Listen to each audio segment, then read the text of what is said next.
Hello, this is Hamlet from the Guild Elitist Jerks on the server Mal'Ganis, narrating a challenge mode run of Scarlet Halls. This isn't meant to be a record-breaking run, just showing the route that we took through the first gold I achieved in this zone, and in particular, the issues that came up as a healer. So straight away in this zone, we have to deal with the Meat and the Vigilant Watchman packs. There are two, one in this opening hallway and then one right around the corner. You have to tag them with some ability before sicking the dogs on them so that you get credit for one kill. We actually missed the tag on the one in the opening hallway, so we're going to be one enemy short all the way through, which we'll revisit at the end. Otherwise, the monk tank is the one who grabs a shield and rolls down the hallway. Anyone with a speed boost can do that. And within about 30 seconds, we're taking down Commander Linden. Nothing too exciting there so far. We're going to need two more Vigilant Watchman packs to exactly meet our mob total. So as soon as we go through the gate, the tank is going to run around the corner to the right past that Angry Hound and get one on his own while the rest of the group moves up and takes down the one right before the Houndmaster's room. So in total, you should be getting 4 Vigilant Watchmen killed by starving hounds and getting credit for them. Here I refresh my hots on the tank while I wait for him to go around the corner. I can't follow him because there's an Angry Hound in the way, but normally he doesn't get that low in this process, so I'm not sure what happened there. Preparing for the Houndmaster, he's not that bad. Most of the damage is on the tank. The only non-tank damage is a dot he puts on people who get hit by either his dagger throw or AoE spin abilities, called I think Bloody Mess. It stacks up on people. It's not that bad, but you have to throw heals on them periodically when they have it. Normally for a zone of this length, I'd have liked to use Heart of the Wild to DPS on the first and last boss, but the tank takes quite a lot of damage here, and I think I'd lost him on a previous run while trying to DPS, so I just played it safe. When the group of hounds gets more numerous, we'll control them a bit with Leg Sweep and Remorseless Winter. Our group setup doesn't have an amazing slate of AoE CCs. Our plan for most intense trash packs is going to be Leg Sweep and Remorseless Winter. And you can see the tank taking a lot of damage here. I mean, there I'm just plowing about 5 consecutive crit regrowths into him, and his HP wasn't going up. In general, something to learn as you plot your route through any challenge mode is memorizing the places where you have to spam heal the tank, sort of old-fashioned tank healing style, and when you have to try to be more efficient. Similarly, you have to know what mana usage you expect. In particular, which are the places in the zone where you can drink without having to make the group stop. And the little bit of RP with the dogs after this fight is one of them. You can get a brief combat break here right after the dogs finish murdering the Houndmaster. I think you need your DPS to stop on the Houndmaster a couple seconds early. You'll see here that I just get a split-second combat break and it's not enough time to drink. Not a big deal. It means I'll have to ask for a combat break before Armsmaster Harlan, but obviously better if you could sneak your drinking in without having to interrupt the group's flow at all. Coming up right after the Wall of Guardians is where we're going to use our invisibility potion, so that also means you can't have used a potion anytime during the Houndmaster. Make sure you wait for the hounds to completely take down the Guardians before you try to walk by. They will one-shot you. As far as invisibility potions, just make sure you have your procedure worked out in advance. It's a huge pain if someone messes something up and you have to wait 10 minutes before trying again. You can see there I use Stampeding Roar before clicking my potion. It's okay if people are already invised when they get the Stampede effect, but you will be broken out if you click any ability such as Stampede or Aspect of the Pack after hitting your potion. As we come out of invisibility into the safe spot on the stairs, we have to turn around and pull one pack to us to meet our mob total. In particular, you have to watch for the Scarlet Evangelist. It has a 5-second Holy Fire that can one-shot anyone in the group, as well as a healing spell it will channel into other group members. If you're wondering why I'm spamming heals on the tank here, watch what happens to his HP the moment our Leg Sweep and Remorseless Winter combo comes off. He very nearly gets one-rounded, and that's with, right there, with a Nature's Swiftness shoved into the middle of that whole stack of damage that he took. There's actually an even worse pack, which is the pack of 7 mobs patrolling the hallway right behind me by Armsmaster Harlan's room. Once we have this down to just a defender, we can move on and chain pull into the next pack, which in this case is Armsmaster Harlan. We check the patrol, it's there, so we have to wait a bit. And also, like I mentioned, I ask for a combat break here for Armsmaster Harlan because I haven't gotten a drink yet this whole zone.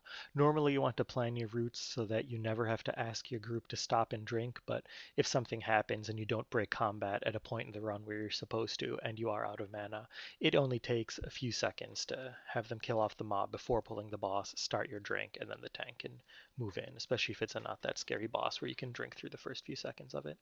There's nothing especially new about Armsmaster Harlan in challenge mode. The adds that come in still have their damage reduction ability right at the start, so a tank can't pick them up just by having done a little damage to them. They either have to taunt them as they run by, or here we have a monk tank, so Dizzying Haze works well. While I have a bit waiting for this boss fight to end, I'll just talk about healer setup. In my challenge mode gear, after being scaled down inside challenge modes, I have about 15,000 int, 5,000 spirit, just enough haste to make my breakpoint, a little over 3,000, and 4,000 mastery. It's more or less as much throughput, int, and mastery as I can manage. And if you see how the healing looks on some of the trash pulls and boss fights, you can basically see why I'm set up that way. You just need maximum burst healing to be able to keep the tank stable. Regen is not actually that important because the challenge mode is set up in short pulls and you can always drink when you need to. Obviously, you shouldn't be doing it very often. You should be taking advantage of whatever free drink opportunities the zone gives you and trying to make it from each one to the next one without ever having to stop the group. But worst case, if you have to go for 5 minutes of hard trash packs or something and you're not going to make it on mana, you stick one 5-second drink break in the middle and you're good to go. My symbiosis here is the Shaman. Normally I like to give it to the Death Knight because Icebound Fortitude is very nice to have and Wild Mushroom Plague is helpful for his DPS, but Solar Beam we thought had the chance to be very useful in this zone. As far as talents, the only interesting note is Heart of the Wild. It's one of the great strengths of Resto Druids and challenge modes and a lot of the reasons why they can be a desired healer there. In this particular run, I never found a good time for Heart of the Wild, but if we had wound up having to refine our path more in order to actually get the gold, I definitely would have. Alright, moving on from Armsmaster Harlan. Here I fat-fingered Spirit Walker's Grace that was meant to be stampeding in order to get everyone up to the top for the next trash pack. Coming up here in the hallway, like I said before, is the 7 pull. It's the hardest pack in the zone, so we use Army of the Dead to make it the easiest pack in the zone. And I also drink a little while here, especially on whatever pull your group armies. You don't need to heal at all for the first few seconds, although you'd still be vigilant. I mean, it looks like our Death Knight got hit by something while pulling and went into purgatory. This pack does have 2 Evangelists and 2 Evokers, which is why it can be so messy. You do need good interrupting and using whatever CC abilities you have. Again, here's our Leg Sweep and Remorseless Winter Rotation, and maybe even Capacitor Totem in there. As Army goes down, again, the damage ramps up for the last few seconds of this pull, so you carefully heal it off. After this, things are going to get a little easier, as we don't have to deal with those caster mobs anymore in the final hallway. Once the pack is down to a defender again, someone can keep single targeting a bit while you move up and set up for the next pack. We're going to get the first packs of Scarlet Hall Guardians and Treasurers here. We should pull 4 of them into this hallway. Treasurers do a little statue toss. It's just some random physical damage on someone in the group. What you have to watch for though is the Scarlet Hall Guardians, which can jolt. It's a 3-second stun that, as far as I know, you can't do anything about. And tank healing is something that takes a little more care when you can get stunned for 3 seconds at any time. At this point, all that's left are the 2 packs of Guardians and Treasures in the next hallway, and then the AoE packs with Pupils in the final hallway before the boss. It's not nearly as bad as the ones with Evangelists and Evokers and Myrmidons, where we skipped most of them, but just had to do 2 of them. Coming up here into the next hallway, you can kind of see how things can be a bit rough when you have a bunch of Guardians and Treasurers. We do pull them all, which isn't too scary, except there I get jolted and jolted again right here, and that starts to get a bit problematic on the tank. So I mash NS on him the moment I come out, but that doesn't leave much for me. I kind of bark skin here and hope not to get by 4 consecutive statue tosses, and you can see how that goes. So just be careful or consider taking it a little slower in this hallway. Don't panic. Fortunately, our group has another regrowth effect. I just pop out, stabilize the group. Nothing really bad came of it. The only complication is I would have had enough mana to go through the entire final trash sequence, but after dying I have to ask for a combat break, obviously, right after this pull, but we're quite ahead on time, so it's not really a major issue. That does remind me though, if you're healing challenge modes, you should go to the Quartermaster and Claxi Vess, as long as you're at least Claxi Honored, which you should be from questing, and buy some stacks of Restorative Amber. It's an item that works mostly like food, but it gives you back the mana significantly faster and also doesn't break if you get pulled into combat. I had forgotten to buy them, and so here I am using normal food, but it's a good thing to have. There's no reason not to. Coming up into this hallway, the AoE packs with the Pupils and the Scholar are pretty easy. Your Interrupter has to watch the Scholar. It has both a shield that can protect the whole group and a Fireball Barrage. I think you can pull both Pupil packs in this hallway if you need to for time. They seem like you should be able to AoE them down just fine. Somewhere in there will be a Guardian patrolling down the hallway. I haven't stopped too much to note the time benchmarks, although since it's visible in the video, you can go back and see what our pace was at any point in the zone. Just for a preview, so you have some idea, we're going to finish with a little over a minute to spare, except for dealing with that little snafu about being one mob short that I described earlier on. So you could actually loosen our pace quite a bit and take a few things more slowly if you needed to be careful and still get your gold. Coming up here in the final hallway, most of the hardest parts are behind us. We AoE down the last pupils and move on to the final boss. So 49 of 50 enemies going into the final boss is obviously a problem. We were debating on Vent whether he would count. It turns out he did not, and we just made sure we had already talked about what we were going to do in case he didn't. As far as the boss himself, you mainly just want to make sure that you correctly block every book burner. And as you can see here, it can be a bit finicky. Coming up for second, there's this one, and it looks like there are two people right there. I have no idea why it got off. If it gets off, don't panic. It's a lot of damage, but anyone can survive one tick of it. So you tank him far away, obviously make sure everyone's standing out of it, and the only issue is when he casts Dragon's Breath.